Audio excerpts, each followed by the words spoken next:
City of Angels. That's the nothing personal word of the day. It is Monday, October 27th, 2025, and the World Series has relocated to the City of Angels, where tonight, Game 1 of the best of 5 to decide who the World Series champion will be. Now, before you get your information crossed with people who know about baseball, in case you haven't been watching, the Dodgers and the Blue Jays started the World Series on Friday night. They split the first 2 games in Toronto, which means in a best of 7, we are now down to a best of 5. First team to win 3 out of the next 5 will be the World Series champion. And instead of, you could go anywhere and get a recap show. I'm not giving you a recap, except they were 2 quite different games. I want to tell you a name. Just let's start with this. You need to be fluent in the name Yamamoto. You don't have to be fluent in Japanese if you don't so choose, though it's a fascinating language to learn. You don't have to know anything about what a rock star he was, figuratively, in Japan, playing in MPB, winning MVPs, Cy Youngs, the equivalent. You don't have to know that he signed a 12-year, $325 million contract when he chose the Dodgers. That sounds a lot like Stanton's deal, which was $13,325. Yamamoto gets it 1 year faster. You don't have to know that. You don't even have to know that he was the same guy who pitched a complete game against the Milwaukee Brewers in Game 2 of the National League Championship Series, otherwise known as the semifinals. You don't have to know that. What you should know is that when you throw a complete game anytime in today's Major League Baseball, it's going to be noteworthy. Didn't used to be. Didn't used to matter. You're the starting pitcher, you go 9. That's your job. I've seen a complete game up close in the World Series, a clinching complete game by Josh Beckett 22 years ago to the day that Yamamoto threw his complete game against the Blue Jays. When you are doing your pitching plan before a game starts, and the Dodgers had lost Game 1. It wasn't a Game 7, but it was close. They needed to get the split on the road. They needed to show that their pitching was going to be better than Toronto's offense, given that Toronto's offense had crushed the night before with a 9-run inning in Game 1, winning that game 11-4.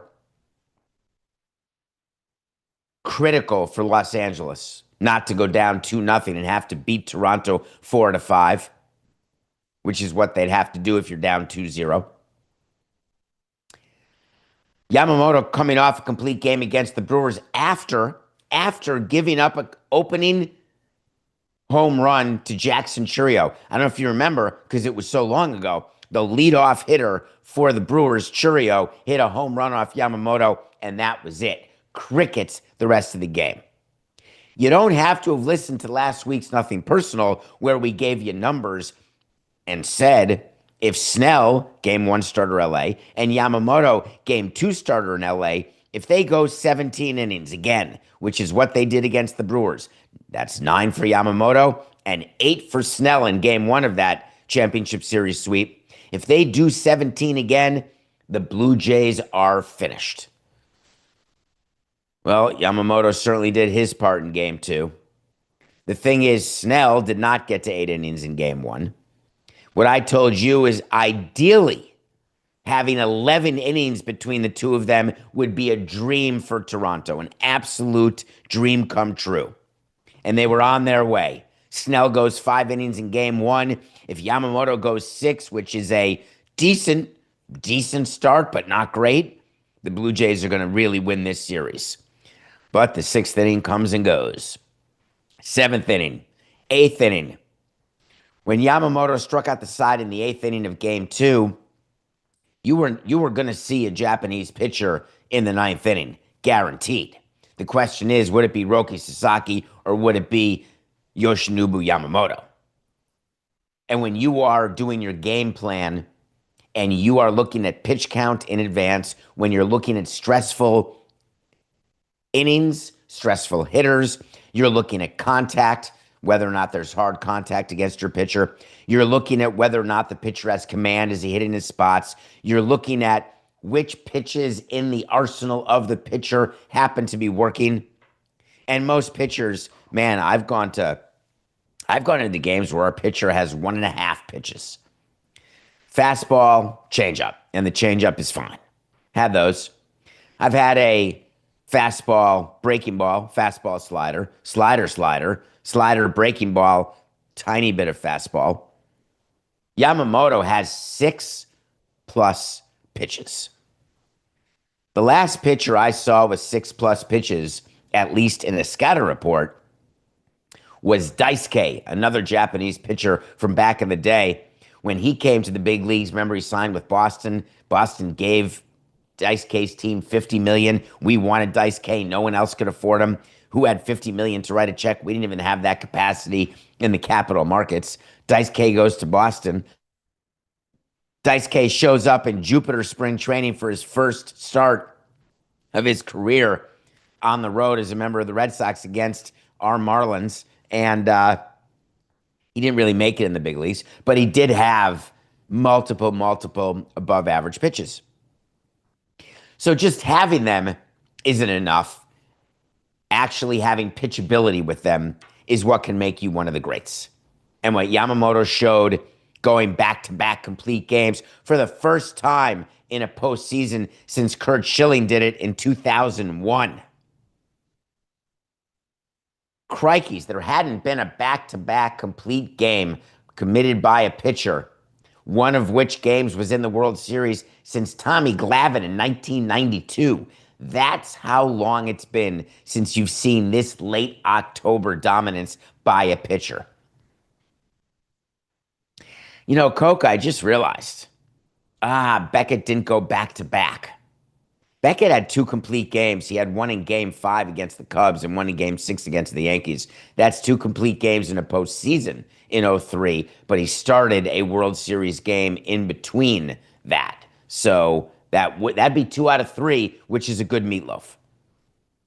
So I'm watching Yamamoto come out for the 9th. I'm watching the Blue Jays score 1 run in Game 2, which gives you a runs per game of 6, not too shabby, which just shows you the ridiculousness of that stat and how out of whack it can be when you have one game that is just out of this world offensively. And all of a sudden, the reason why Game 2 becomes so critical after the Blue Jays win Game 1 is that you're flying back to LA. When you are on the road for 2 games to start a 7-game series, get the split. You want to get greedy? Get greedy, but getting the split is what it's about. So in baseball, you fly back for 3 games now. So we have 3 straight games in Los Angeles, Monday, Tuesday, Wednesday. It's not enough for the Dodgers to win 2 out of 3 and win the series. That means you're going back to Toronto for a Game 6 and maybe a Game 7. If the Dodgers sweep, the series is over. If the Blue Jays sweep on the road, not going to happen. The series is over. The question is, who will win the 2 out of 3? If the Blue Jays win 2 out of 3, they got 2 chances to win 1 game at home. And you're thinking to yourself, that means the Blue Jays could win.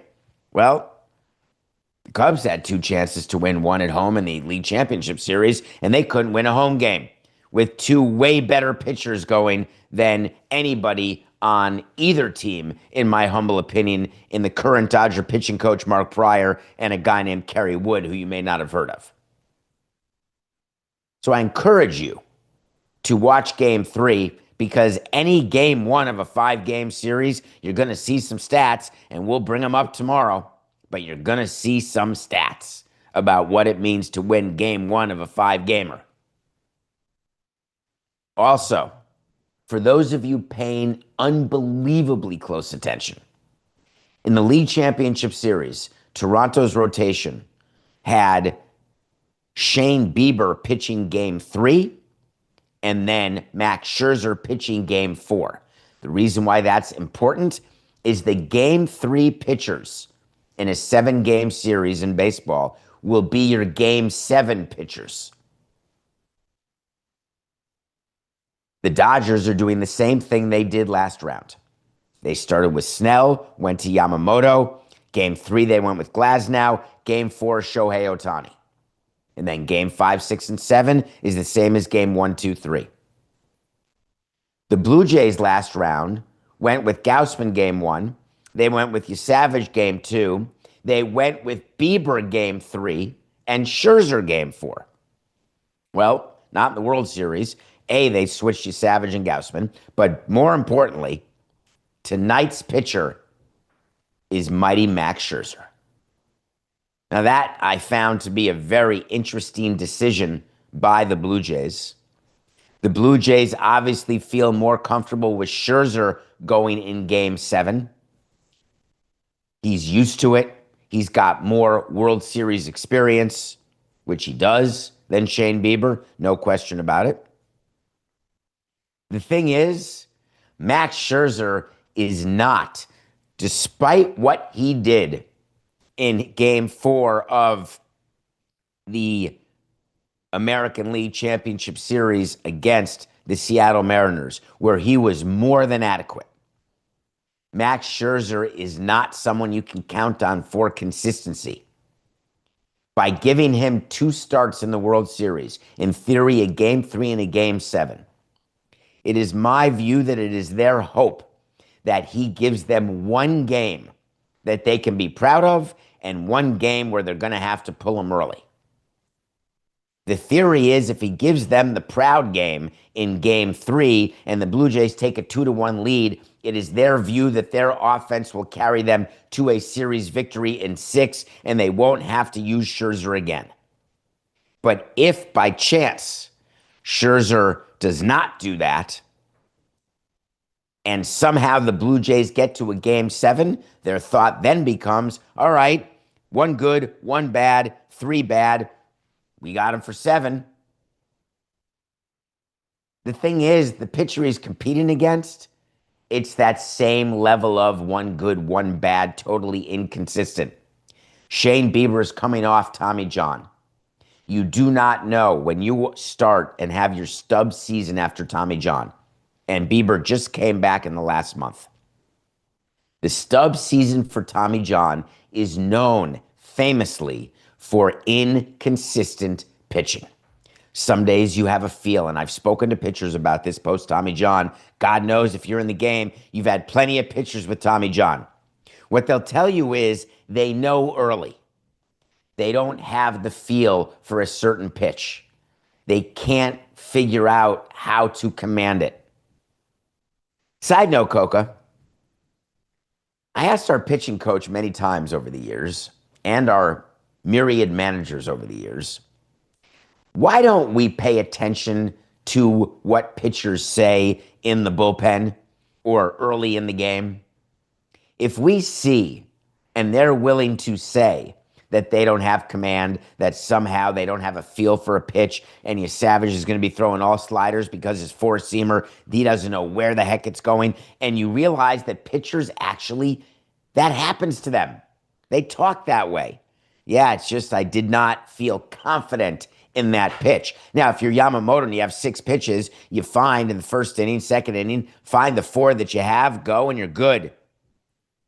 If you're basically a 2-pitch pitcher and you don't have one of the pitches, my thought always was, why are we starting him? Why are we pitching him? Well, we'll find out when Scherzer goes tonight in game 3 against Tyler Glasnow.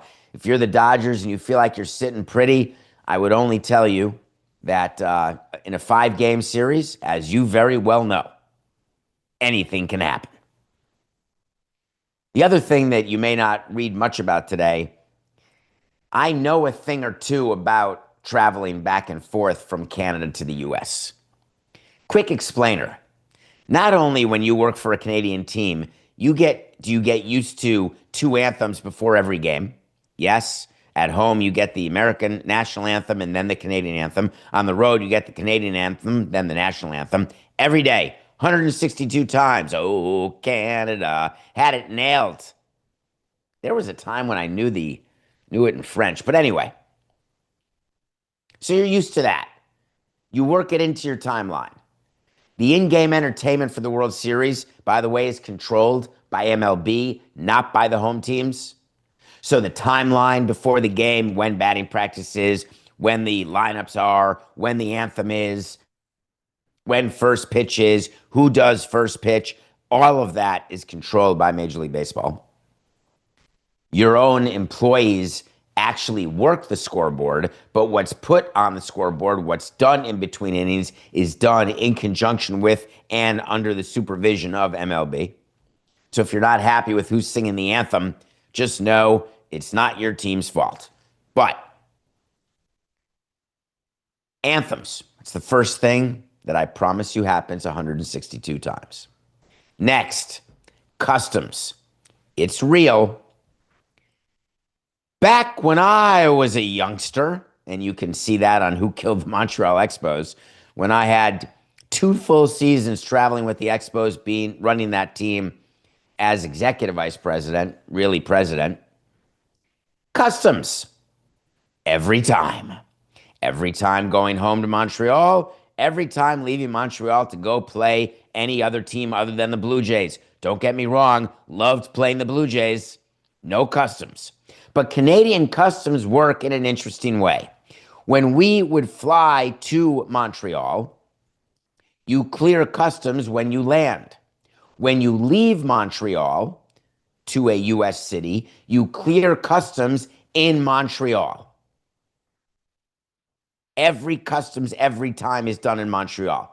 Now, when you're entering Montreal, or Toronto in this case, because we're talking about Toronto, but we're just talking about Canada, when you enter, you're dealing with Canadian customs. When you leave, you're dealing with U.S. customs, and those people come to work in the border cities while living in the States, I suggest or suppose, but I've never asked any of the people.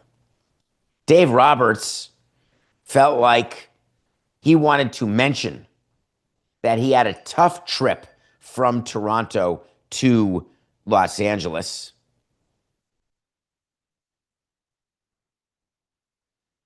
And he decided that he would talk about it. When asked about the trip, he said, I don't want to get too far into it.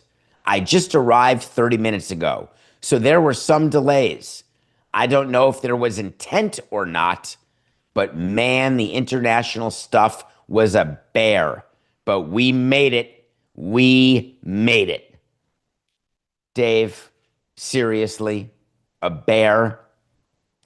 So let me tell you a little bit about Canadian customs, having gone through them many times as part of a baseball team. We would have the forms filled out for every player. It used to be paper forms. We would give, with the meal money, the customs form to each player, filled out. All they had to do was sign it.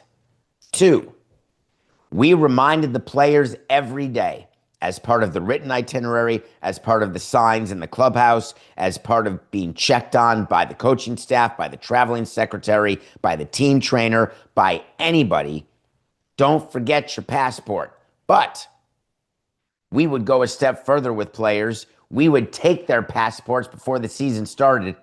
For certain players who we thought they may forget their passports, we'd confiscate the damn things, so we'd have them with us because you don't want players forgetting their passports. Secondly, you got to make sure that there's no legal issues with any of your players. Any issues with extradition, any issues with not being allowed in Canada or not being allowed to get back into the U.S. once you leave. So we're always on top of, did a player do something in their home country? Is a player in trouble in the U.S.? Is there anything going on in the player's past?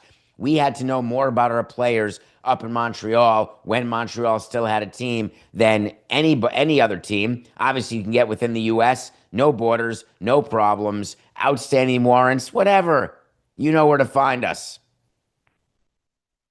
So you got to pay attention to all those things. The delays in customs that I had in 2 years in Montreal, I could count on one finger, and it was based on staffing. There was some miscommunication with who was going to be helping us. We did not go into the main terminal and go through customs like the rest of the ordinary schnooks. Neither do the Dodgers. And when he's going from Toronto to the US, is he talking about US customs he had a problem with? Is he talking about Canadian customs where they're leaving the country, which is definitely never a problem? It's not hard to get people to leave, it's harder to invite them to stay.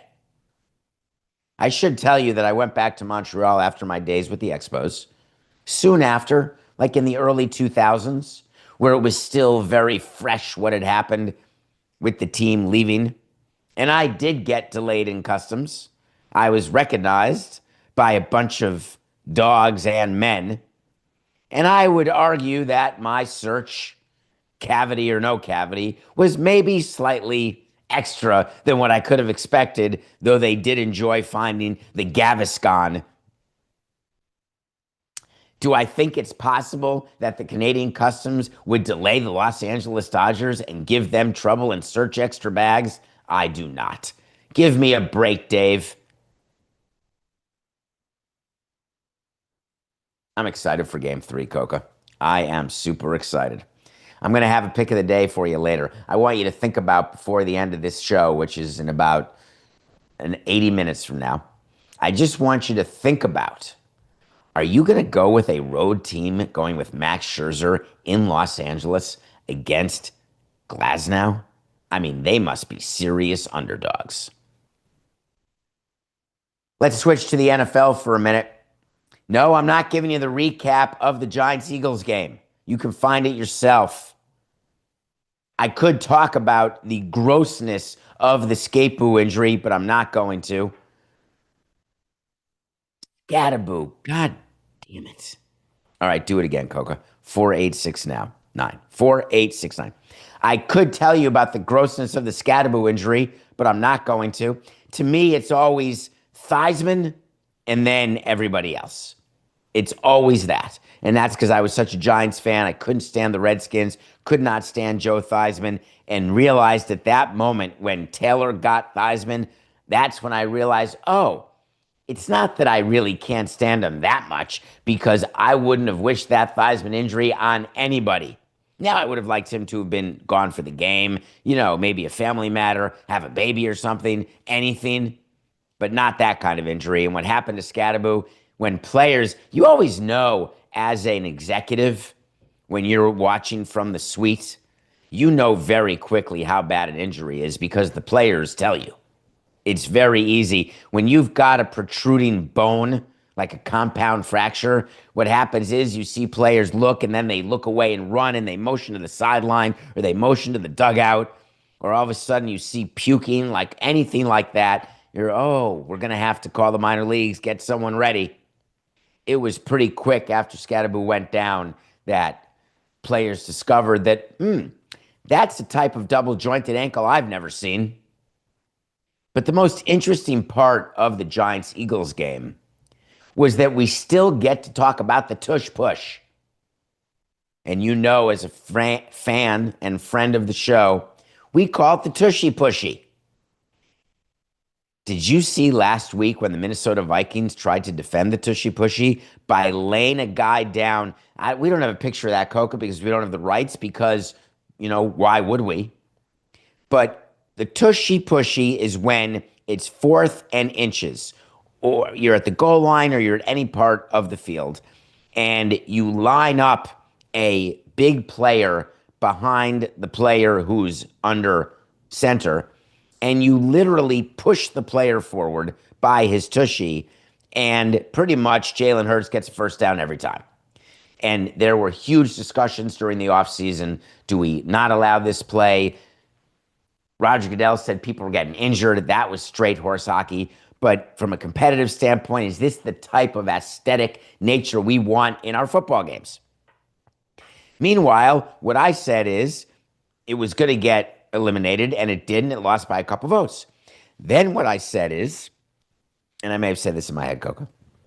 Then what I said is, why can't you defend the damn thing?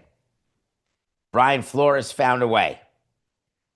What Brian Flores is doing, and I've seen this in soccer, where they lay a person down during a free kick, sort of 10 feet or 15 feet from the person who's kicking the soccer ball. on the theory that the five guys standing there covering their genitals will jump and try to stop the ball in the air. But if everybody jumps, the theory is you could kick the ball on the ground and it could get through. So you keep some unlucky bastard lying down on the ground who may get, jackassed right in the kishkas. Well, Brian Flores said, well, here's an idea. Why don't we lay a defender down across the line of scrimmage and then pile people on top of him in some sort of pyramid scheme, last seen in the cheerleading documentary where some guy's serving time? And it worked. I thought for sure we're going to see that again. This is going to be somehow the play that everyone's going to do. Well, the Giants had an opportunity to defend the Tushy Pushy, and they had it nailed. They even caused a fumble, but didn't quite work that way. Why? Because the referees, God bless their soul, have a rule in football that once forward progress is stopped, the whistle blows, and that's the end of the play. And on a Tushy Pushy, it's not like a quarterback sneak where there can be a moment of intruding past the line of scrimmage, but the play's not done, because in theory, if you're pushed back, there can be a whistle and that the spot will be at the furthest point that you were for a running back or for any sort of attempt to advance the ball down the field. But in a quarterback sneak, there are instances where they hold the whistle, because if you get that first rush and it doesn't work, you can bounce to the outside. You can bounce to the hole between the tackle and guard. So it is very much the discretion of the Zebras to figure out, all right, when do I blow the whistle? Because after a blown whistle, that's the end of the play.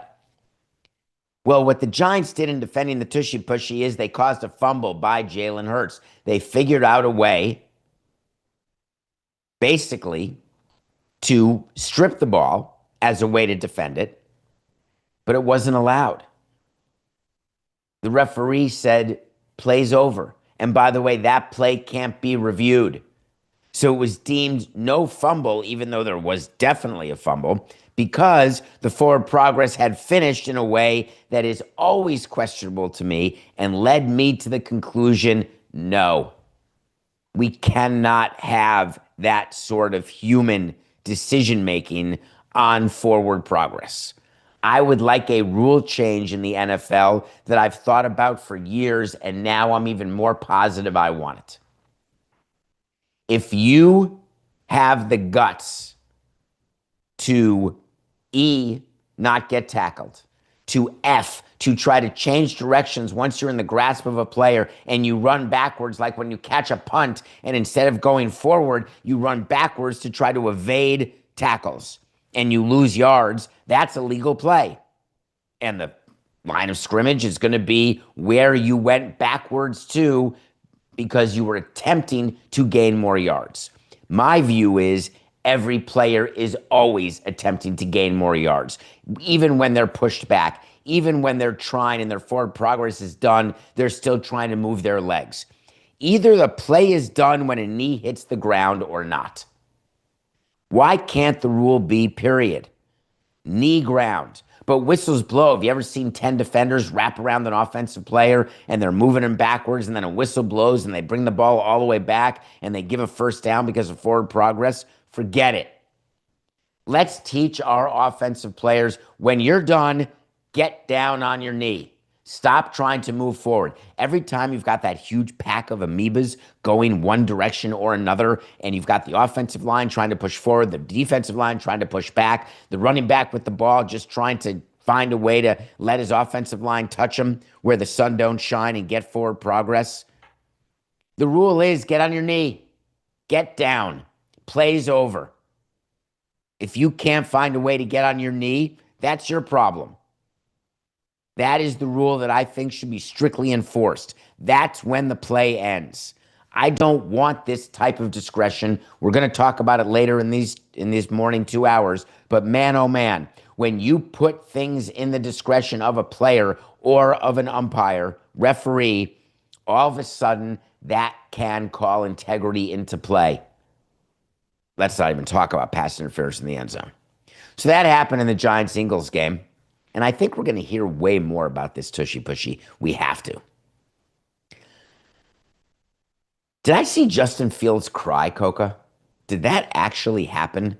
I don't think it did, but it may have after the Jets came back to win. And Jets fans who I was with yesterday, super excited. They beat the Bengals 39-38. They were down 14 in the fourth. Justin Fields had a play. Are you kidding me?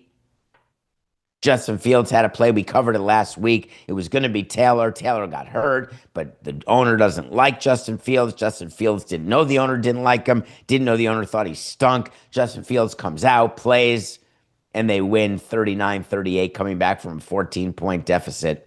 That is something to behold. I wonder, and I wondered during the course of that game, who Woody Johnson was rooting for. And when you have to worry about who your owner's rooting for, that's a problem.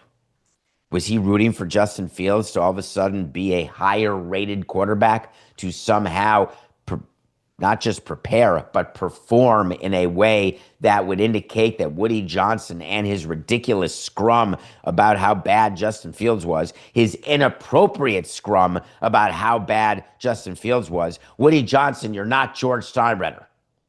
You want to start sullying your players, do it privately. You haven't earned that right at all. He spoke to Diana Rossini of The Athletic, sometime guest of the Le Batard show, and he acknowledged when asked, Woody Johnson said, I'm obviously not a good owner in terms of winning. I think the players can relate to me in some ways, even though I don't have their background. I have a certain amount of empathy, I think, that they can feel. I can't be them. I don't have their background. I didn't grow up in their neighborhood. Uh-oh. Is this just saying the quiet part out loud? Are you sure there's no players with your background, Woody? Probably not. Any players with your wealth? Probably not. Do you think that that's necessary to talk about? Probably not. Do you think the reason you can't relate to your players is that you're old and they're young? I had a background that I think I had many players who could relate to. And they didn't as I got older, and they did when I was younger. My relationship with players, it's a very bizarre thing. They stay the same age, and you keep getting older. It's like being a teacher. It is weird. The players and I were the same age when I started. By the time I ended, they were the age of my children. Pretty weird. But the thing that you're taught in what not to say school when you are the owner of a team or president of a team is you do not want to in any way give any oxygen to the reality of the old master-servant situation. You're pretty much given that in your handbook. Let's not discuss the economic disparity between players and owners. Let's not discuss how difficult it was for some players to grow up where they grew up and to be blessed with athletic skill and try to find their way out in a way that we define by money, not by intelligence, not by job, but by money. Let's not talk about the fact that some players take the money, go back to the neighborhood, and that becomes an issue with some players. Let's not talk about the fact that some owners are surrounded by people who are way less scrupulous than who surrounds players, who have plenty of money, but are still not the type of people you want to be around. Let's not mention the fact that there's many rich people who hang out with many poor people. Many. Not very many rich people started off rich. Many of them, whether they're second generation, third generation, they had to work their way into their riches. The whole purpose and point is, do not, if you're Woody Johnson, do not talk about this. I don't know what is going on with him. Why he feels the need. Maybe he's making up for lost time when he gave up the team when he's the ambassador in the UK under Trump won. Maybe he's just feeling like they're so bad that I want to be front and center because I want to take ownership, because I want to be there when they're 7-1 instead of 1-7. I haven't known many owners to do it that way, so I'm not going to give him the benefit of that doubt. I think it's just plain unadulterated ego. And in this case, Woody Johnson's ego got in the way just miserably. But the Jets did get a win. Way to go. There's no show. We're going to do the same schedule this week. Thank you. We're going to have a show Monday, Wednesday, Thursday. Wednesday's show is going to be a So You Want to Talk to Samson second hour. Thursday's show will be a Coca second hour. So Monday, Wednesday, Thursday, this will be our third week in a row doing this schedule. Thank you again. I really can't wait to get back to 5 days. I just don't have the path at the moment. However, Wednesday, I need you. Please dial up the number 631-377-4869. That number again, 631-377-4869. Leave a voicemail. Say hi. Tell me you like me, love me, hate me. Just tell me you listen. But ask a question. It may make the air. Now, you can reach me at davidsamsonpodcast.com. You can send an email. You can reach me at David P. Samson on X or Instagram. But if you want your voice on the show, 631-377-4869. Call. It's a real voicemail. Rates do apply. Can't believe we still have to say that, Coca. Does everyone not have an unlimited minutes plan? Maybe not. All right, let's go to the review, please.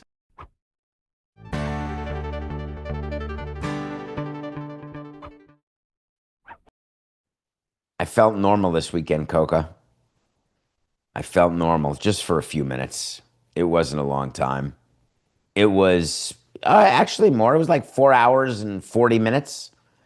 Nobody Wants This Season 2 dropped. And I had an opportunity during the course of the weekend in one watching to watch all 10 episodes, which was an amazing thing. I had not gotten through 4+ hours of content in a very long time.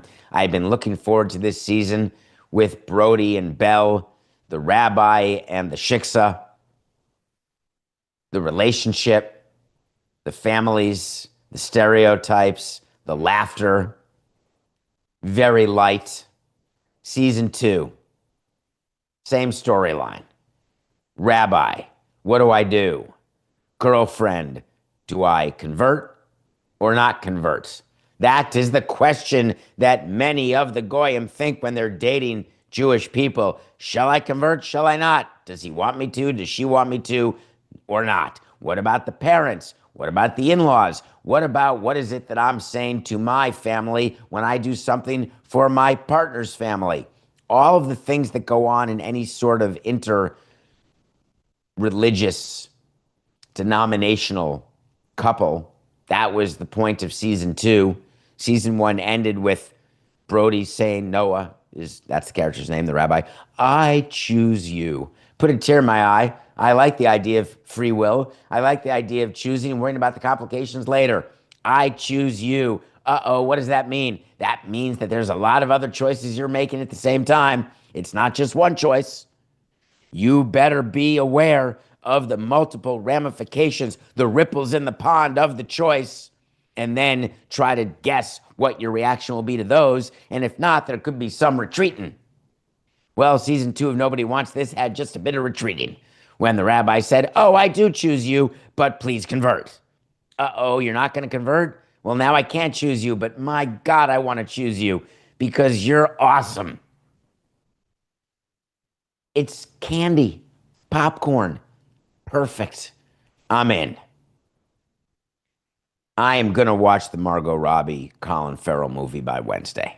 I'm telling you that, Coca. It's called Big, Bold, Beautiful Journey. You put Margot Robbie and Colin Farrell in a room together and make a movie, I'm going to watch it. It's available to stream. Check it out before Wednesday. That's going to be my review. Nothing personal pick of the day.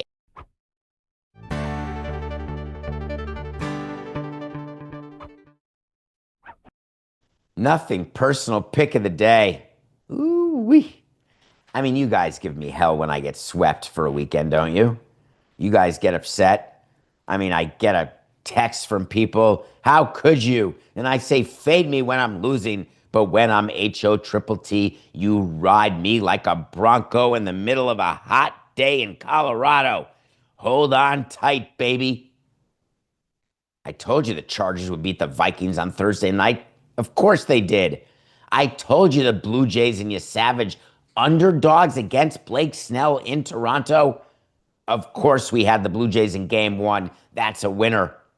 I needed last night's game. Packers against Steelers. Aaron Rodgers playing Green Bay and Jordan Love looking across and saying, holy crikeys, that kid's better than I am. News alert, Jordan Love is a better quarterback than Aaron Rodgers today. That shouldn't be a surprise to anyone. Second, the Packers are a better team than the Steelers. That should not be a surprise to you. Coca, I must have gotten 10 minimum people. I don't often get this amount of vitriol for one of our picks of the day because people know either to fade me or just ride me. But God, people thought you're taking the Packers, giving 3 on the road in Pittsburgh. What is wrong with you? And to me, it was the easiest pick of the weekend. And I needed it for the sweep, and I nailed it. Packers won by 10. And yes, Jordan Love is better than Aaron Rodgers. By far. And oh, by the way, Jerry Jones, Micah Parsons, not too shabby. So we are back to 133 and 136, trying to climb out of that hole caused by the fading of a lifetime over the last month and change, maybe more. Maybe it's 2 months and change. We are 133 and 136. It's only October 27th. We have 2 full months to get our act together. Let's start with 2 picks today. Game 3 of the World Series. I don't know, Coca, and I didn't ask you this in the pre-production meeting. When's the last time the Blue Jays were plus 167? The Blue Jays, with their historic postseason offense, are plus 167. Yeah, the games at Chavez Ravine, BFD. Yeah, Tyler Glasnow's pitching, and he's got a .68 earned run average this postseason. NTS, not too shabby, but plus 167? According to our friends at DraftKings? Yeah, we're taking the Blue Jays to win the ever-important Game 1. Now, you're right, I did pick the Dodgers to win the series, so I'm not necessarily telling you that they're not going to win the series. But I picked them to win the series because I picked them to win the series before the season started. So how could I change my mind? But we're taking the Blue Jays. We're taking the offense. We're not taking Scherzer. We're taking the offense plus 167. Now, what is the number of people who will watch? Have we seen any numbers yet for games 1 and 2, Coca? Or is that coming out today after we record? Have you seen any ratings at all where they combine the U.S. and the Canadian numbers to announce a big number? Because the U.S. numbers by themselves will be down from last year, but the overall numbers, including Canada, are going to be up. I guarantee it. And so the announcement's going to be from baseball, and I assume it's going to come today, though I would have thought it would come during the off day, but I may have missed it in my day yesterday. But I don't know why I was talking about ratings. Oh, because of NFL. We have an NFL game. Commanders plus 10.5 versus Chiefs. Jaden Daniels has had a rough sophomore season. Rough. But we're taking the Commanders plus 10.5. I'm not sure I understand how buyouts work in college football. I mean, I do understand why you want to fire a coach. I understand why LSU wanted to fire Brian Kelly. I understand that he had $53 million left because he just signed a 10-year deal. I get how that works. I do. I get that when you sign a 10-year deal in 2021, let's say you're making between $9 and $10 million a year, and that you're all of a sudden not playing well. I sort of understand, except for the fact he's got 5 years left at about $10 million a year. Brian Kelly is looking to get $50 million paid to him by LSU after being fired over the weekend. And I started thinking about all these coaches who have gotten all these buyouts this year and how impatient. It's like college teams are being run by professional owners, presidents, and GMs. The patience level. Stop signing coaches to these contracts. That's one way to avoid the buyouts. But the craziest part about the LSU firing of Brian Kelly is not the $53 million buyout. The craziest part is the guy you elected for governor in Louisiana, a guy named Jeff Landry. I bet you didn't know that in addition to attempting to help you rebound from Katrina, in addition to trying to figure out how the legal system differs in Louisiana versus the other states, in addition to figuring out poverty, hunger, who's got the best crawlers, he's getting involved in your sports. Did you know that when you voted for him? Was that part of the debate? When the governor is found to have been in a meeting with the Board of Supervisors of LSU, who, by the way, he handpicked, and boosters to discuss whether Brian Kelly should be fired.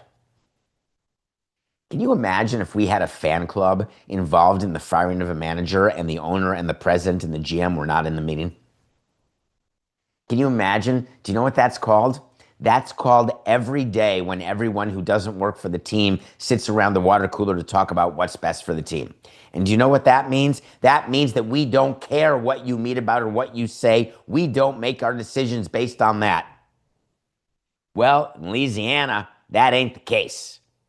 Because when the governor has a meeting with the Board of Supervisors and key boosters, they don't need the athletic director, Scott Woodward. They made a decision. They're firing right now.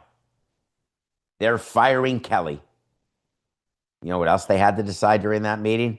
Who's going to pay for it? Because it sure as heck fire wasn't going to be the budget, no matter how much these universities protest and say there was just the last guy fired where they came out and said, no, we're paying the buyout. We're paying the buyout. What a bunch of horse hockey. That buyout is being paid by boosters, and that booster money could have gone to other stuff, folks. Don't be fooled when everyone always says, oh, yeah, boosters are paying for it. We raised the money. It's not coming out of our budget. Really? What if you raised that money and you could put it into the budget? You could endow a science chair. You could sign an extra cornerback or even a quarterback. What about that? We didn't hear anything about a negotiation. Is Brian Kelly going to get paid every 2 weeks for the rest of his contract? Are they going to try to give him a lump sum to get rid of him where they can write off, because that's an accounting rule. Even in Louisiana, if they pay him a lump sum right now, they get to get his contract completely off the books, which is helpful going forward. If you are Brian Kelly, take the money now. Take a lump sum now. Just argue the discount rate. You would be very smart to do it. These universities getting this impatient with these schools on such a consistent basis and watching the millions of dollars fly away. We've got more coaches making more money in buyouts than I can remember ever, and that is total recency bias. But the fact of the matter is, I think I'm right. And if I'm right, there's got to be a reason. And the reason is the level of patience being shown by the universities, by the boosters, by the governor has gotten that trigger slow. You got to take the power out of their hands, man. Because if you've got fans running your team, you're getting nowhere fast. I guarantee it. We're going to have way more after this break because we've got a baseball story going on in Philadelphia, the likes of which could be a big deal. We'll talk about that and more after the break.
Welcome back to hour 2 of Nothing Personal.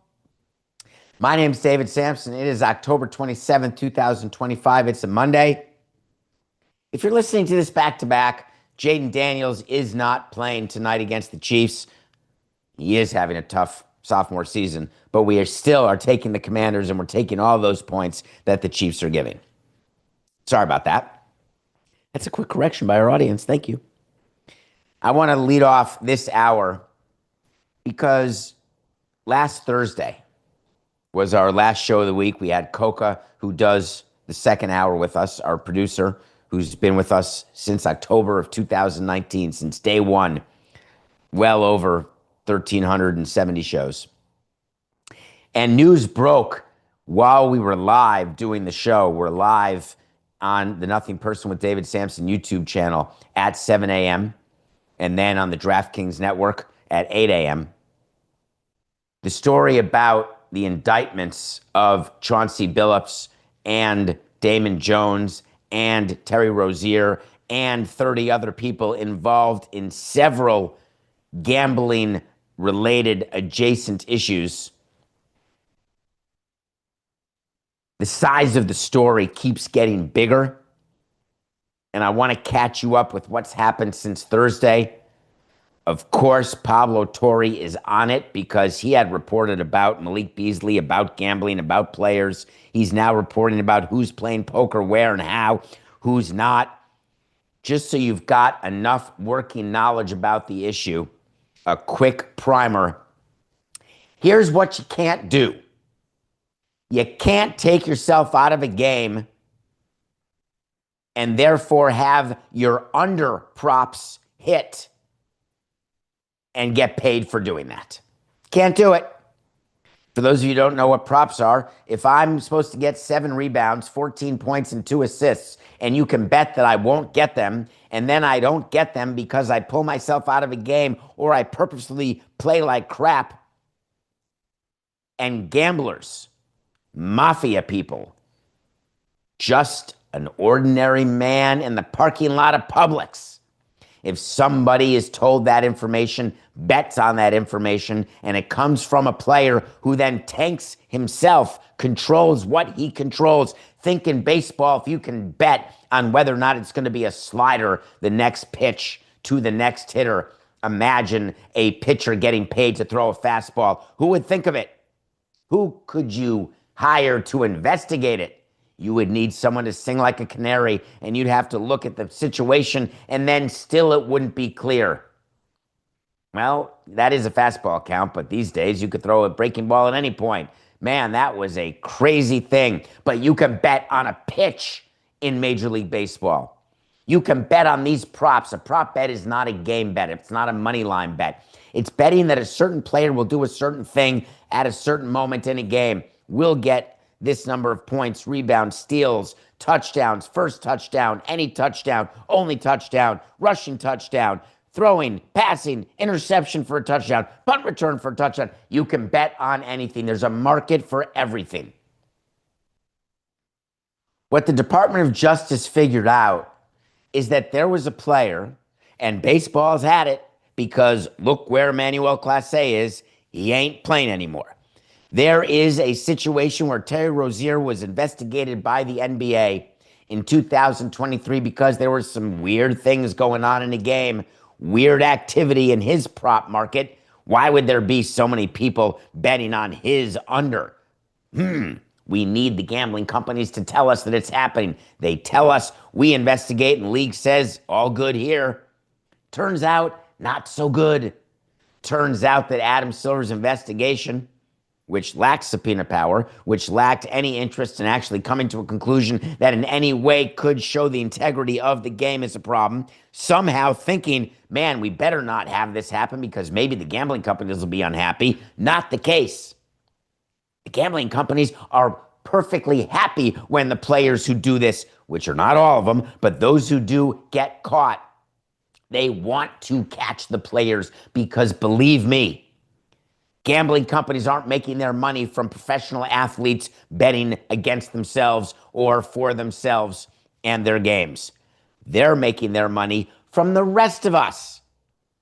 And if we think that there's a problem with integrity or a problem with game fixing, match fixing, moment fixing, you're going to have a major business risk problem. Chauncey Billups, the coach of the Trailblazers, the second part of the problem, he's having poker games. Remember I told you the story that if you don't know who the sucker is in the negotiating room, then you're the sucker? If you don't know what the other side wants in a negotiation, you're the sucker because they know what you want. And remember I told you it goes for a poker game too? If you're sitting around the poker table saying, I wonder who I'm better than. Uh-oh, you're better than none of them. But here's what you don't think is going to happen. That you're going to sit at a poker table with a celebrity or with a professional athlete, and they're going to be cheating. They're going to be knowing exactly what cards you have. Now, when you go on the street to the guys who are doing three-card Monte, I think that I've always had this opinion, not very popular, but I've always had the opinion. When you lose money on the street in three-card Monte, your fault. When you lose money in the carnival game because you can't guess the weight, the height, or how many jelly beans are in the bowl, your fault. If you can't get the ping pong ball in and win the fish, your fault. If you can't get that basketball in the hoop because it doesn't really fit except in one crazy scenario, your fault. When you sit down at a poker game with Chauncey Billups and you lose, your fault. Except you can't cheat. Chauncey Billups is accused of being involved with mafia families, Gambino, Genovese crime families. We're talking about big dog mafia type stuff. Like hold on to your knickers because all of a sudden there could be something coming right through this camera. You just don't know what you're dealing with when you get in bed with the mafia. Here's an idea. Don't get into bed with the mafia. Chauncey Billups says, I got an idea. I'm going to get people, no problem. I'm happy to get people to come play poker games, or I'll come play in the poker games. And God, I keep watching all these people come and lose tons of money. This seems crazy. It's like we know what they have. It's not like we're guessing that they've got pocket kings. We know they've got pocket kings. And isn't that funny that we have this special machine that makes sure that I get 3 8s? Amazing. How are they related? That's been the most commonly asked question of me this weekend, Coca. What did the Chauncey Billups situation with poker have to do with Terry Rozier and the under on his points, rebounds, and assists? Well, they're related through a player named Damon Jones. Damon Jones is a player you probably never heard of, a coach you probably never heard of. I don't blame you. But Damon Jones has a relationship with the Los Angeles Lakers. He played with the Cleveland Cavaliers. Damon Jones is a guy who had some information about stuff that it turns out the coaches had too, like a Chauncey Billups. Because guess what happens when you're playing in a poker game? Or guess what happens when you're affiliated with people who aren't good people and they say, excuse me, Damon, can you just do me a solid? Let me know when LeBron's playing or when he's not playing. And then if we could just list him as playing and then not play him, oh my God, that would be a dream. Or if we can list him as not playing and then play him, that's a dream because it gives us an advantage. It's insider trading of stocks, except the stocks are sporting events. The reason insider trading is illegal and the reason Martha Stewart went to the clink, to say nothing of Steve Madden or anybody else in Wolf of Wall Street, the reason is very simple.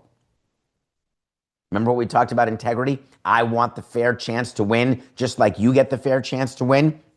If you know something I don't know, and it's not because of intelligence and research and understanding information that's widely available to anyone who wants it or can have access to it, if you lose money because you're an idiot in the market, or you lose money gambling because you're losing money gambling, that's your fault. Help is available for everyone. There's people addicted to day trading, folks. There's people addicted to the stock market. There's people addicted to crypto. There's people addicted to gambling. It's all have one thing in common: money. But when you think that you're getting money for nothing because you're smart, that's one thing. When you know you're getting money for nothing because you fixed it, because you knew something that someone else didn't know, couldn't have known, that's illegal. Why is it an issue for Chauncey Billups to get involved in these poker games and then to maybe mention to a mafia member that, hey, I'm not playing my guys in a game. I'm the coach of the Trailblazers. We're going to lose that game. We are tanking for Wemby. Don't you worry. We're going to lose. I promise you. You don't see an issue with that? You don't see an issue that when Damon Jones tells a gambler, a professional gambler who will break your kneecaps, hey, LeBron's not playing, go ahead, don't take the Lakers, and then LeBron doesn't play, but the Lakers win, and the guy knocks on Damon Jones's door and says, hi, give me my money back or I'll kill you.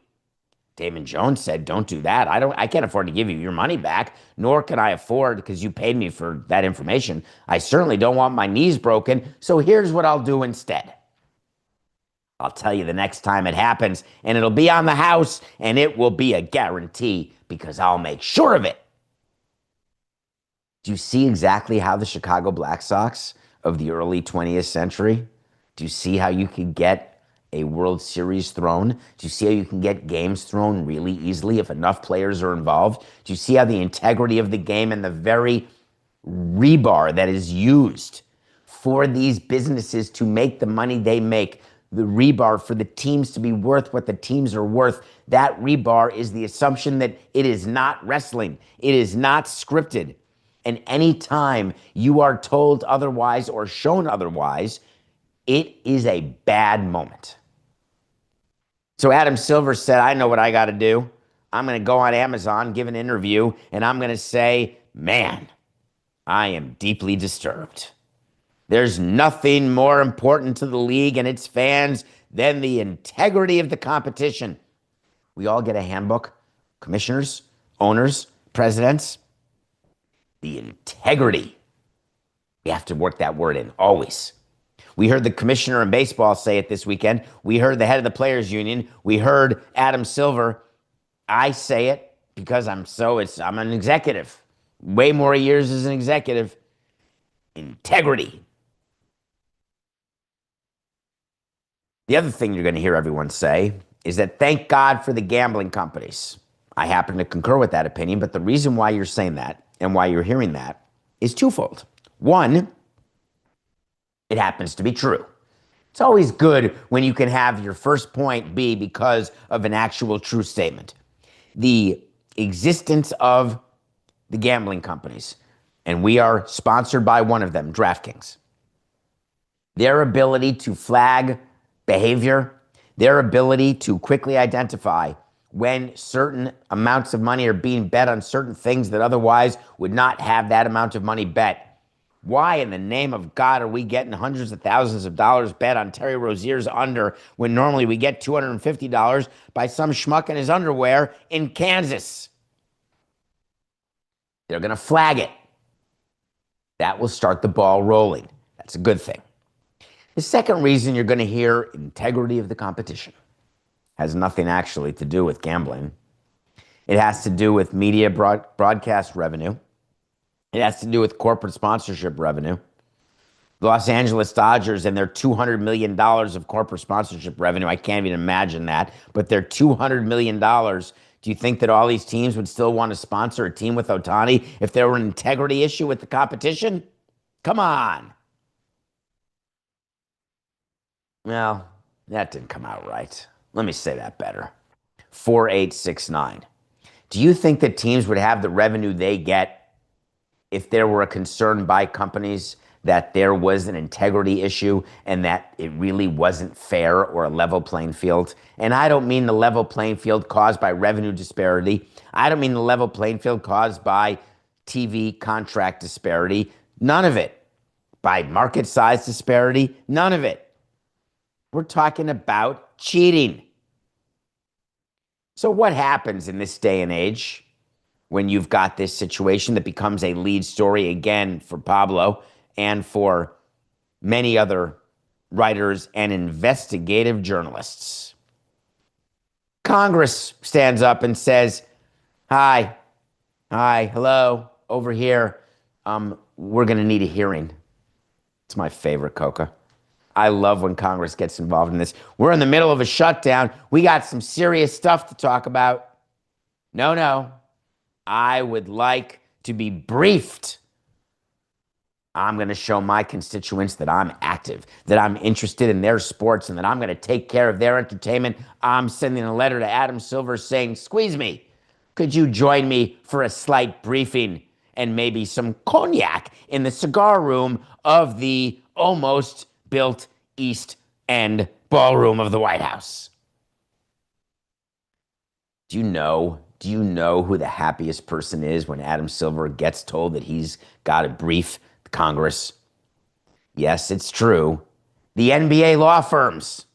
Super happy because Adam Silver is going to spend a lot of time with his lawyers and his government associates, his lobbyists, all of his advisors who charge by the hour. He's going to have to spend a lot of time saying, what do I have to say here? What am I going to say here? What did I know? When did I know it? And the reason why it's so important, the what did I know, when did I know it, is you've got one of your member teams. My old friends in the Miami Heat, Pat Riley, must be out of his mind right now. I meant to text him over the weekend. Look at me, David. I meant to text him and say, hey, breathe. It's okay. Don't try to get your draft pick back. Focus on going forward. It didn't work out with Terry Rozier. It has nothing to do with the fact that he's off your team now. You're going to save the $26 million. You're going to get to absolutely get him off your payroll, terminate his contract. It's a done deal. Don't spend your energy trying to get a draft pick back from the Charlotte Hornets, who you gave up in a trade, because it turns out the NBA knew that the government was investigating Terry Rozier. How do I know that? They admitted it. Adam Silver, bless his soul. Yeah, we heard from the government. And we heard from the gambling companies. We knew what was going on. We cooperated with the government. We saw the aberration in the under bets. We investigated. We found nothing, but we kept cooperating. And then, boom, 2 years later, out of nowhere. My God, it's incredible. An indictment? Did they find out stuff they didn't share with us? Bad government, bad government. You must share everything. My name is Adam Silver, and I approve this message. There's going to be a whole discussion of how much Adam Silver knew and when he knew it. There's going to be a whole discussion about whether or not the Heat should be paid back, or whether or not the Heat were at a competitive disadvantage. Well, let me explain to you why this is such a significant issue, please. Because you cannot have the public believing that the league takes a position that is pro one team, anti another, all other things being equal. The thing is, in reality, it's like you saying you don't play favorites when you have 3 different places to sit at your lunchroom in middle school, and you decide where you're going to sit according to the cool factor, the it factor, what makes you feel good about where you're invited to be with, and then who you let sit at that table. It's nothing more than middle school. That is exactly what it is to be a franchise owner. That's what it is to be inside an owner's meeting. Hey, what did that guy get that I don't have? Hey, they got a free... What? Wait. Well, you are paying attention to everything. Do you know that as teams, we all keep track of where the visiting team owners sit in each ballpark?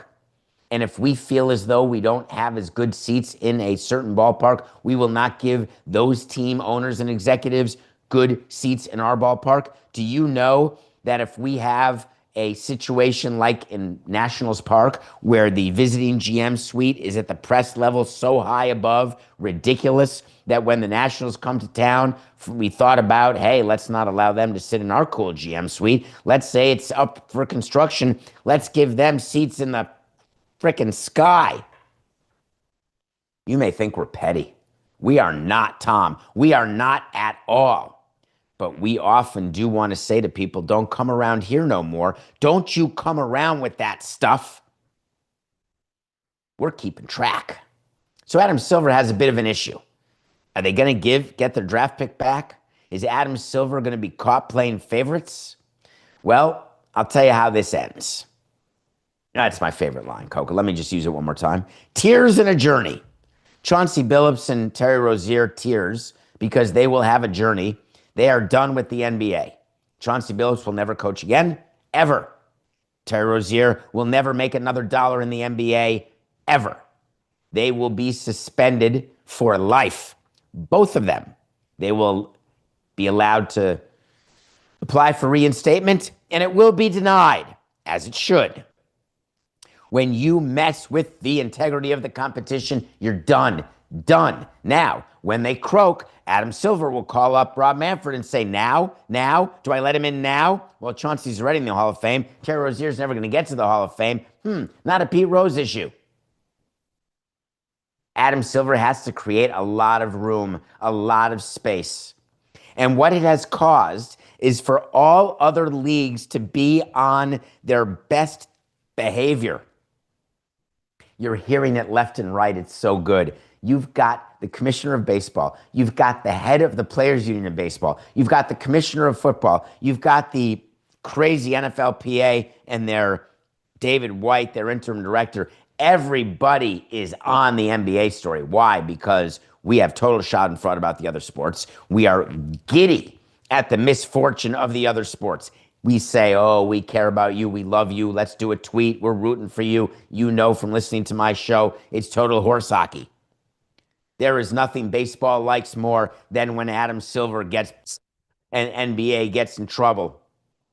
The NBA and MLB together, when they see any sort of NFL, when they see another player concussed, now they're going to say they're sad. They're going to study the concussions. But deep down inside, it's a little bit of Whistling Dixie out of their tuchus, a little bit of Snoopy dance. Like, look, young people, play our sport, not that sport.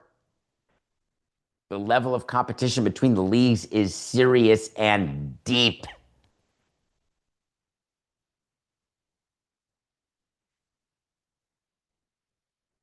Do you gamble based on injury reports? Do people do that out there, Coca? When you read a player is probable or likely or unlikely, I think the lines reflect that. We just learned in the Commanders line of 11.5, forgetting from the Chiefs, that Jaden Daniels is not playing. What happens if the game would start tonight, Coca, and Jaden Daniels would be playing? How would everyone feel about that? Would the line have still been an 11.5 if Jaden Daniels were playing? What would happen if tonight, instead of Max Scherzer pitching, what if, just I'm saying it for fun, what if Tarek Skubal were pitching tonight and somehow the rule changed that allowed a pitcher who had been eliminated in the playoffs earlier in October could be lent to a team like soccer style overseas? Let's lend him to a team and let him start tonight for the Toronto Blue Jays. Think that would change the odds of the game? The reason why we don't allow that is that it would change a market significantly. Well, guess what? The NFL has to be better with its injury designations. They had a problem with Lamar Jackson this week. Lamar Jackson is the two-time MVP of the league. He hasn't played since week 4. He did return to practice this past week, and the thought was he may play. So he was listed because you've got to give an injury report, and the NFL does not screw around with these injury reports because people use the information on the injury reports to make lines and then to make decisions on where they stand on those lines. When you're listed as limited on Wednesday and Thursday, and then all of a sudden Friday, 2 days before the game, you are a full participant in practice, what is it that you would think? Oh my God, Lamar Jackson's back. Aaron Glenn's not the coach. We're not looking at a competitive advantage about who's going to start and who's not going to start. Give me a break. Justin Fields or Taylor, who cares? But Lamar Jackson, unlimited, full practice, that guy's playing. But then, right before the game, out of nowhere, done. Lamar Jackson didn't play this week. So what the Ravens did is they went back to Friday's practice injury report and they switched it from fully available back to limited. And they did that because the media picked up on what was going on. And the media said, wait a minute, he was limited, then he was fully practicing. Now you announce he's not playing. What are the shenanigans going on here? So much so that Harbaugh, the coach of the Ravens, had to come out and say, man, it's really an honest mistake. I can tell you this, no one's trying to hide anything. There's no advantage to be gained by that. Hold on, I'd like to call Aaron Glenn to the stand. I thought there is an advantage to be gained to how you decide and designate who's going to be the quarterback on a particular day. So are you saying there's no advantage, so Aaron Glenn is wrong? Because I'm saying that. So if it's true there's no advantage, okay, then why the mistake? Why go back and retroactively change it from fully available to limited? Why cover your tracks when the cover-up is worse than the crime half the time? Do you know what Harbaugh did on Sunday? This is my favorite thing when a manager does. I'll tell you what first of all, I think I'd fire him. Harbaugh said, hey, just so you know, I got nothing to do with this. I don't do the designations. I don't even see it. I'm not involved in designating the practice participation levels of players. That's all done by the trainers and the PR staff. He's lying to you, just so you know. The GM and the coach of the team, that injury report is not publicly discussed or submitted until approved by the higher-ups. We do an injury report after every game.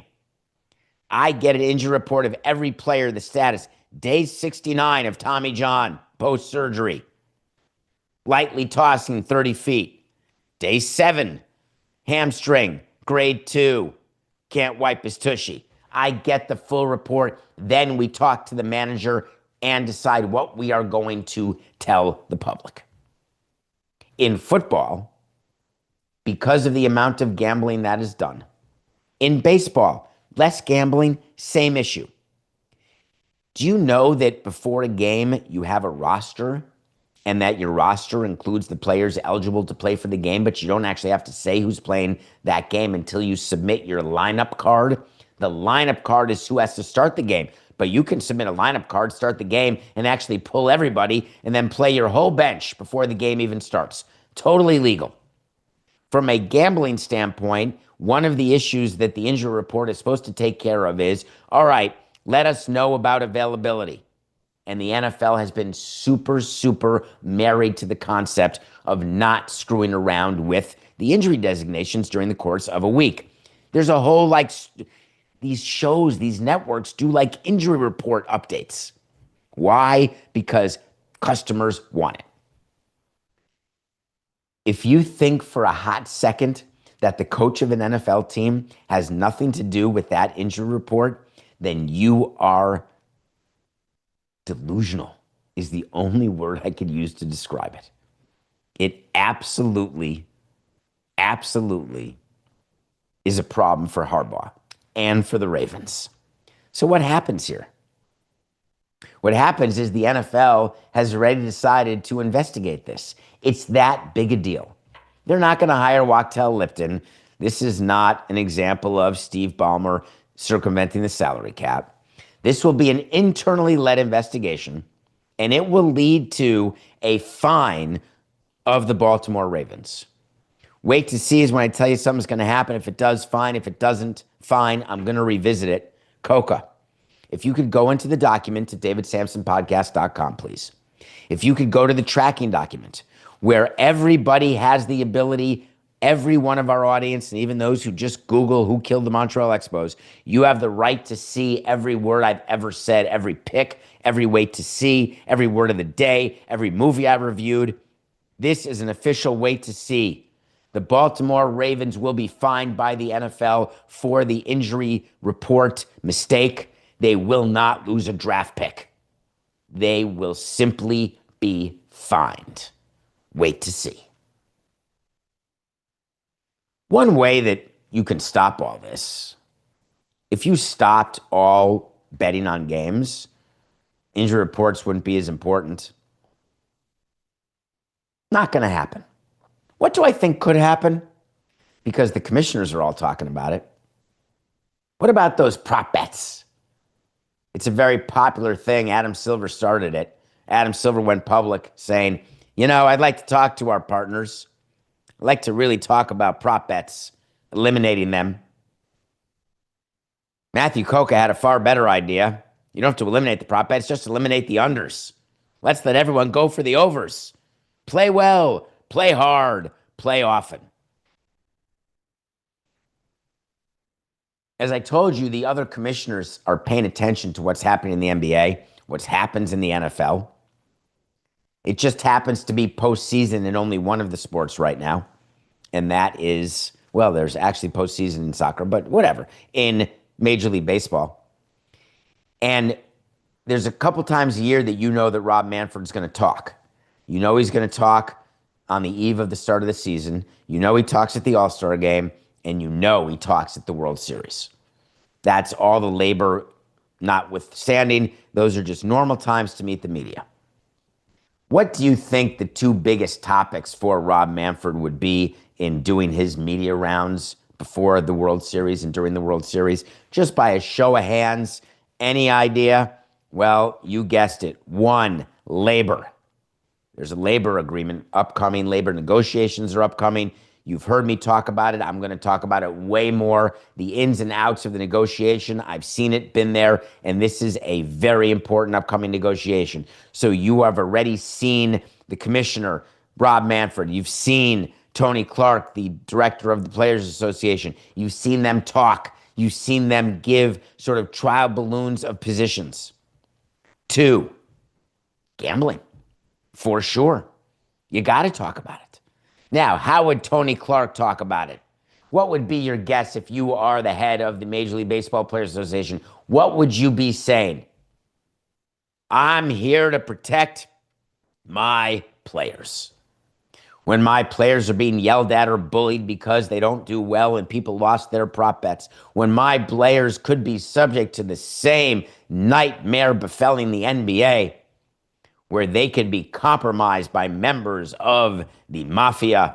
We can't have it. Tony Clark wanted you all to know we've talked a lot about prop bets.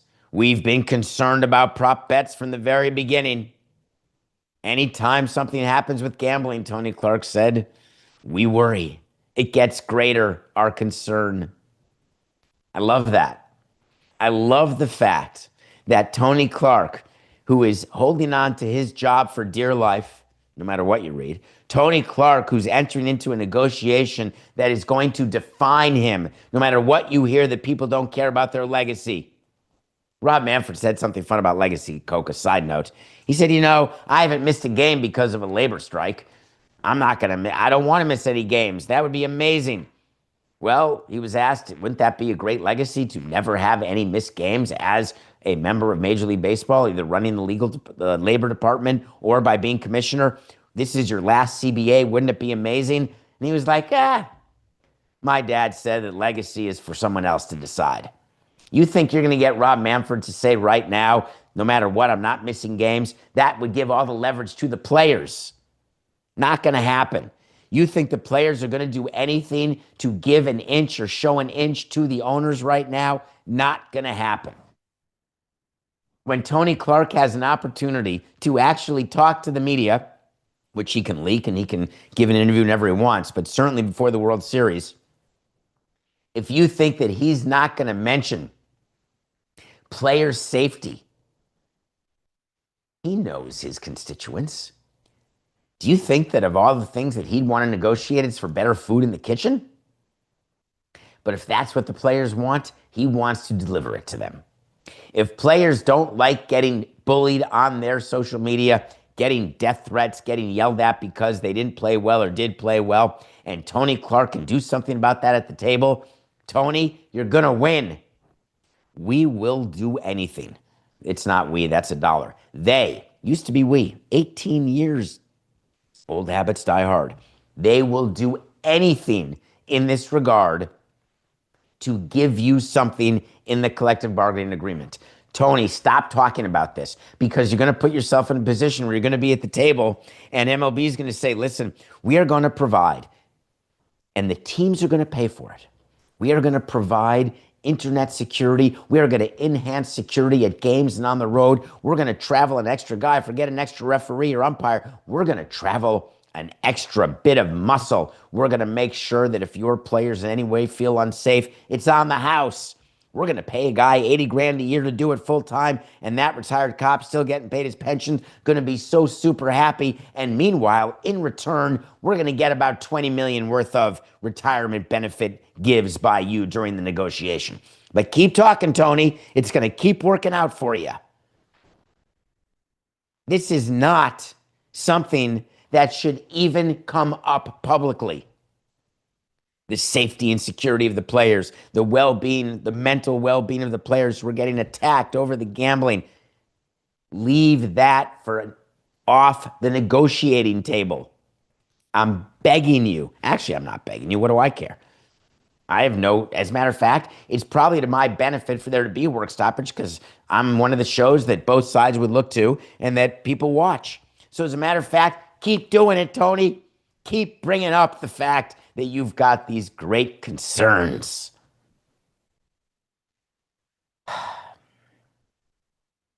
I get that basketball players are athletes. Coca is in my ear wanting to read you a quote, which I'm going to read you, about Jaylen Brown, the member of the Boston Celtics. Players are just obviously addressing what happened with Chauncey Billups, with Terry Rozier. They're addressing it in baseball too. It's something that happened in basketball. It's a big story. I would have, excuse me, if I had my way and I were still running a team during this day and age, and there were a big gambling issue in another sport, yeah, of course I'm going to spring to action. I'm going to talk to my players. I'm going to remind them, just like the NFL did, just like Major League Baseball did, a reminder of what the rules are, because how it is that a player wouldn't know the rules is beyond me. If you think Terry Rozier didn't know that he shouldn't be doing it, no matter how smart or stupid he is, no matter who he's surrounded himself with, I don't care. He knew. Trust me, he knew. If you think Chauncey Billups didn't realize he was doing something wrong, you're wrong. He knew. He got caught. He got caught. Every player needs to be primed. What do we talk about here? What do we say when the media comes up to us? Jaylen Brown said, me personally, that whole world was introduced a couple years ago, and I don't think they took players into consideration, especially with the energy and the behavior that goes around gambling and how that directly correlates to players. He's talking about the fact that they all get yelled at when they don't hit their over-under in points by the people who took either the over or the under. But then Jaylen Brown added a statement that made Adam Silver crawl into a shell. Jaylen Brown said, quote, we don't benefit from any of the profits or anything like that, but we've got to deal with a lot of the extra negativity and scrutiny behind all the gambling stuff. Adam Silver, you got to do better messaging. You got to do it. Owners, presidents, get to your players right now. Jaylen Brown with his max deal. Do you know why Jaylen Brown's making the money he's making? Because of the revenue that's come in from gambling companies, because of the revenue that came in from broadcasters who believed in the full integrity and believed that people were watching and gambling. Do you think what he meant to say, Coca, is that he doesn't benefit from the profits that are done by people who get inside information when in fact they do get profits because Rozier, Billups, they're all getting paid? $2,500, 10 grand, 200 grand? Do you think Jaylen Brown in his 5-year, $285 million contract? 5 years, 285, Jaylen. You're saying you don't benefit from any of the profits from the league or the gambling companies? Now, it is true $285 million does not get you the type of hairline you want or the type of hair product. All that is true. But you know what $285 million over 5 gets you? Overpaid. Got you a ring, no more. Do you know what 285 over 5 gets you? It gets you the right to say whatever you want in your mind. And for you to think that you are helping a situation, Jaylen, by saying, hey, we don't benefit from any of the profits or anything like that. Okay, my bad. I say that a lot. My bad. My bad. It's my bad. Something came out a week ago, Coca, and I don't recall whether we covered it, but I swear to you, I thought we did. It was definitely one of the rundowns. Attention, all Philadelphia Philly fans, Washington National fans, baseball fans, or Scott Boras fans. This next bit is about Bryce Harper. About a week ago, Bryce Harper's president of baseball operations with the Phillies, a guy named Dave Dombrowski, likely a Hall of Famer. Dave Dombrowski, GM of the Marlins, the first GM of the Marlins. Dave Dombrowski, Red Sox, Tigers. You remember him. Now Phillies. You remember when John Middleton, the owner of the Phillies, said, "We like spending stupid money," and Dave Dombrowski said, "I'll show you how to spend stupid money. That's my specialty." John Middleton going public saying, "Bryce Harper, you're so good," as the Phillies were working their way toward a World Series, which they never won, but they were playing well. They were beating teams. They were getting through October. John Middleton got ahead of himself and said, "Oh my God, we need to pay Bryce Harper. He's underpaid." Meanwhile, they gave him an insane deal, which is a total overpay, and they're about to get into the worst part of it. Well, Dave Dombrowski felt the urge, the need, in a postseason after elimination by the Dodgers in a tough way. They lost to the Dodgers. It wasn't relatively close. They lost in 4 games in the division series. Dave Dombrowski talked about Bryce Harper in a way that was wholly inappropriate, saying that he's not an elite player, he's a good player. Will he ever be an elite player again? Well, he's supposed to be, but will he be? We don't know. Well, guess what? Bryce Harper got together with his agent and said, I think we ought to react to this. And the reason we ought to react to this is that we have an opportunity here, Bryce. I want you to be hurt. I want you to give some quotes. I want you to say that all players get hurt, Bryce Harper. And he said that on Saturday. I want you to say that I hurt my wrist this year and missed a month. Of course I don't have full year numbers. Keep going, Bryce. Then talk about how disappointed you feel. Okay. It's disappointing to hear me being questioned about my contribution to the team. Tell him you're hurt. I'm just really hurt by that notion because I love Philly so much. Talk to the fans. I wanted these fans to know Philly's my home. So from the start, I made the commitment to stay here for the rest of my career. No opt-out. The reason you didn't get an opt-out is because Boras couldn't get you an opt-out because you got such a long contract and such a huge number of dollars. It was not a pillow deal. Anyway, I digress. Bryce Harper got 13 years, $330 million. Coincidence? Is it Bryce? Is it Scotty B? Roughly $5 million more than the $13,325 given to Stanton. Anyone remember that? Anyone? Bryce Harper has 6 years and $144 million left on his deal. Bryce Harper in the open market today. Would he get 144 over 6? Interesting. That's about what he would get. Maybe.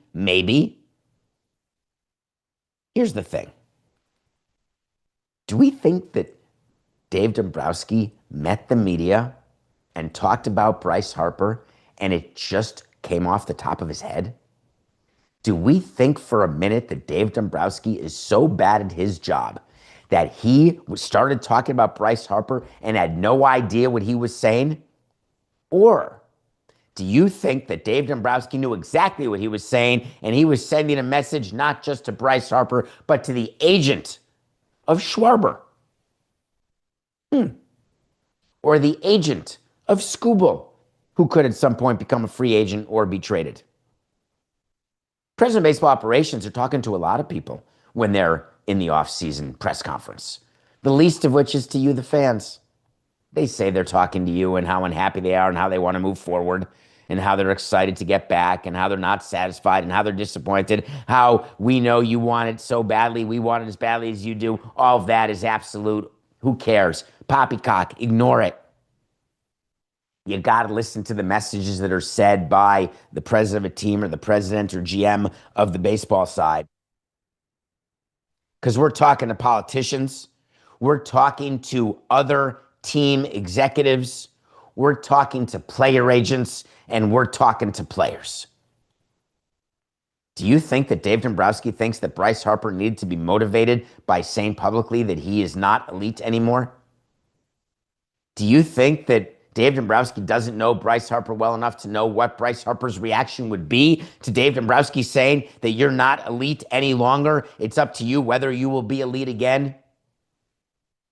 Do you not think there is a possibility that that conversation was purposeful and meant to put everyone on alert?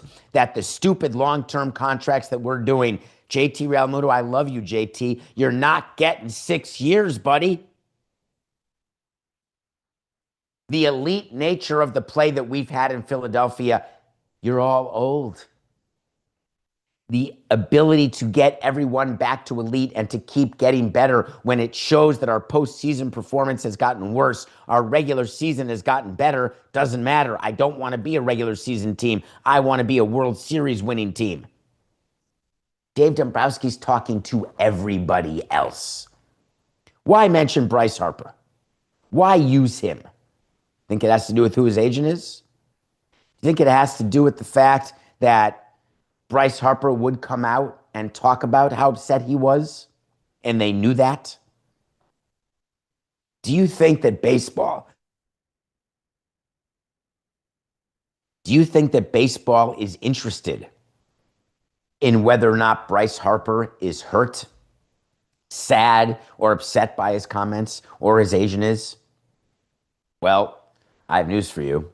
Baseball's got a lot of fish they're frying right now, and this postseason's coming to an end no later than this Saturday. The most we have is 5 games left, and then it is Operation Off-Season, keeping salaries down, keeping years down for certain players, certain teams, in order to make sure that going into collective bargaining, there is a clear map to victory for the owners.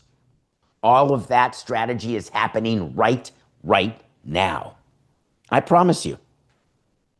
So for those Philadelphians who thought that Dombrowski had some sort of, brain cloud, Joe versus the volcano style, nope.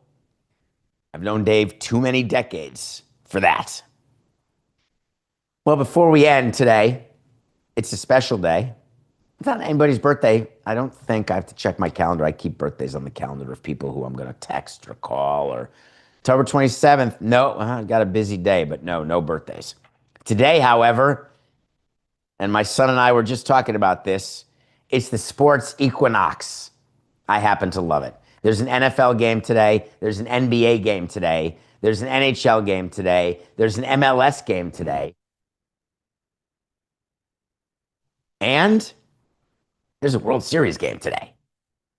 You've got the 4 major sports and Major League Soccer all playing in one day. Do you know what it means? It means producers have to decide. What's the run of show? What's the lead? Are we starting with the NFL? Are we starting with the World Series? What if something happens and Lucas scores another 50, even though he may not play or is not playing? What happens if another schnook scores 40 or more and Austin Reeves gets 50? Should we lead with that? Let's put that in the C block, meaning the second half hour.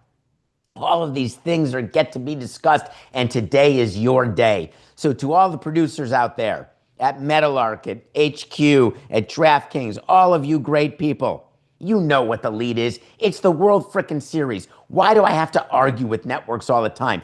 The Chiefs Commanders, that's going to be your top story? Don't be ridiculous.